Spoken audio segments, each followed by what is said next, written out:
नमस्कार, मैं हूं पुनीत कपूर और द अनकट स्टोरीज में आपका स्वागत है।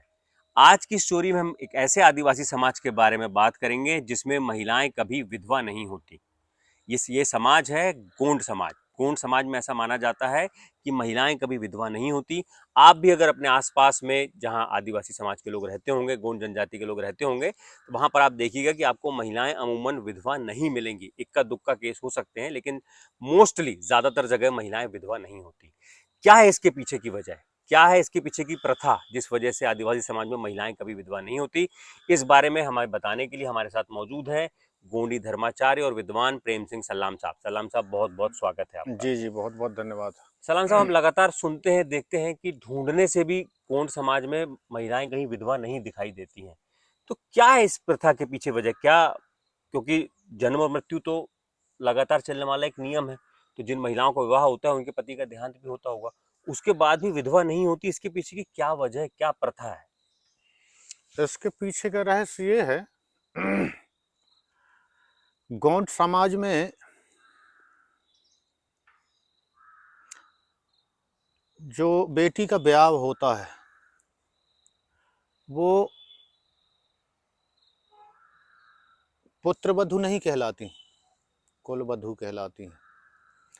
जैसे हिंदू धर्म में पुत्रवधू माना जाता है, जी। गोंडी धर्म में कुलवधू माना जाता है। पूरे जिस कुल में विवाह हुआ पूरे कुल की वधू कुल है। की वधू है वो, जी। इसलिए वो विधवा पति खत्म होने के बाद भी वो विधवा नहीं मानी जाती और उसको जो भी उस परिवार में, उस कुल में, उस गोत्र में संज्ञान है, उसको पाट लगाने लायक है, उसको पाट लगा दिया जाता है। संज्ञान है, पाठ लगाने लायक है, मतलब मतलब? चूड़ी पहनाना। जी। भाई पति खत्म हुआ तो चूड़ी फोड़ दी जी जाती जी जी हैं। जी।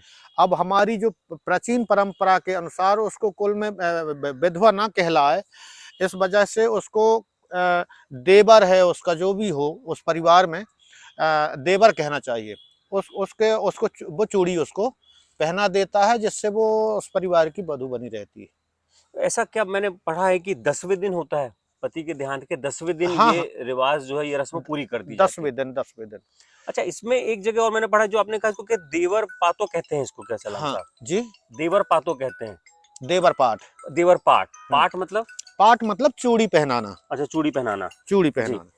इसके अलावा एक जगह है नाती पाट भी, मैंने कहीं पढ़ा है कि अगर कोई योग्य, वो ना हो, योग्य कहना चाहिए, योग्य तो शब्द गलत है, कहीं देवर ना हो या कोई बहुत वयस्क ना हो, तो किसी किसी मसले में इस तरह भी देखे गए। खासतौर पर मंडला में एक मैं स्टोरी पढ़ रहा था कि वहां पर जो उनके पोते थे, बिल्कुल, उनसे भी उनका विवाह कर दिया गया। बिल्कुल, बिल्कुल सही है। अच्छा, वो भी कर दिया वो भी जाता है। कर दिया जाता है। उसमें एक चीज और पढ़ा था सलाम साहब, कि जब देवर से कर दिया जाता है तो फिर जब वो तमाम तरह के रस्म और रिवाज में बतौर पति पत्नी ही शामिल होते हैं, लेकिन जब बड़े होने के बाद, जो मैं एक स्टोरी पढ़ रहा था मंडला की एक महिला की, कि उनका जो पोते से उनका विवाह करा दिया गया, उसके बाद जब वो बड़ा हुआ तो फिर उन्होंने अपनी मर्जी से दूसरा विवाह किया, लेकिन वो जो जो उन्होंने अपनी मर्जी से विवाह किया उसको दूसरी पत्नी का ही दर्जा मिला, पहली पत्नी उनकी दादी ही हुई। हाँ। और फिर उनके निधन के बाद फिर वो उनको हाँ। पहली पत्नी का दर्जा मिला, तो हाँ, ये भी होता है। ये भी होता है, बिल्कुल सही।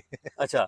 अच्छा, एक चीज और मैं इसमें पढ़ रहा था कि अगर कोई पोता या फिर देवर या इस तरह का कोई कुल में या गोत्र में नहीं है, तो चांदी की चूड़ियां पाट पहना दी जाती हैं ताकि फिर उसको सुहागन मान लिया जाता है। ये हाँ, क्या है, इसके पीछे की क्या वजह है? हाँ, हाँ, जी। हाँ।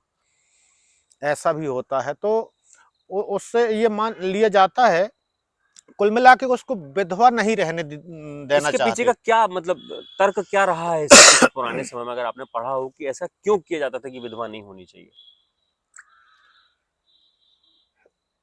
गोंडी गोंडी धर्म में कुल मिलाकर के जिसको हमने लेके आए हैं, वो हमारे कुल की बहू बनी रहे, बहू बहू के साथ फिर वो अच्छा, ठीक है, उसको पुत्र वधू ना हो, कुल वधू है तो कुल में किसी ने किसी के साथ विवाह हो जाए, लेकिन वो विधवा ना हो। विधवा ना हो, हाँ, कुल वधू ही बने कुल रहे। बधू है। क्योंकि अगर पति का देहांत हो गया तो फिर तो कुल वधू नहीं रही उस नहीं रहे, दरमियान के लिए, है हाँ। ना? हाँ हाँ हाँ। तो इसलिए हमारे गोंडियन समुदाय में कुल बधू की प्रथा है, पुत्र बधू की नहीं। तो आज भी क्या इसका तमाम समाज में पालन होता है? आज आज भी हो रहा। नहीं, मैंने एक इसलिए हाँ, और हाँ। पुख्ता कर रहा हूँ आपसे कि गाँव में तो होता है, लेकिन शहरों में भी मैंने पढ़ा है कि लोग मानते हैं इस बात को, विधवा नहीं होने देते हैं। हाँ, शहरों में भी जो गांव से तो निकल के गए हैं ना शहरों जी में, जी जी जी। तो इसलिए मानते हैं आज तो भी। 10वें दिन किस तरह की रस्म होती है, मतलब देवर के साथ या पोते के साथ? 10वें दिन जो है उसका जैसे देवाई का काम कहते हैं, देव देवाई का काम कहते हैं, मृत्यु संस्कार का अंतिम चरण कहलाता है वो 10वां दिन। 10वां दिन।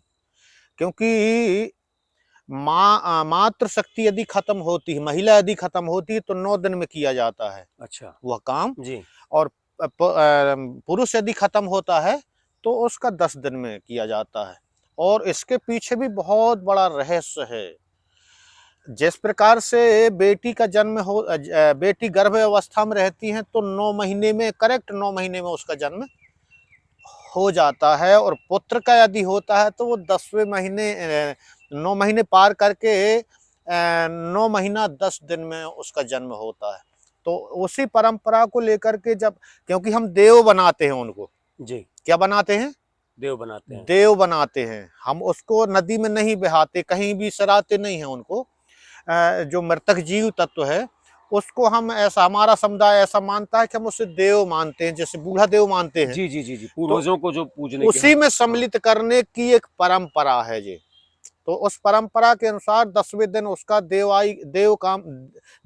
धन आई बराबर देव आई, मतलब देवों को भी बुलाया जाता जी है। जी और जी। उसमें उस जीव तत्व की छिटकी करके और उसमें मिला दिया जाता है उनको।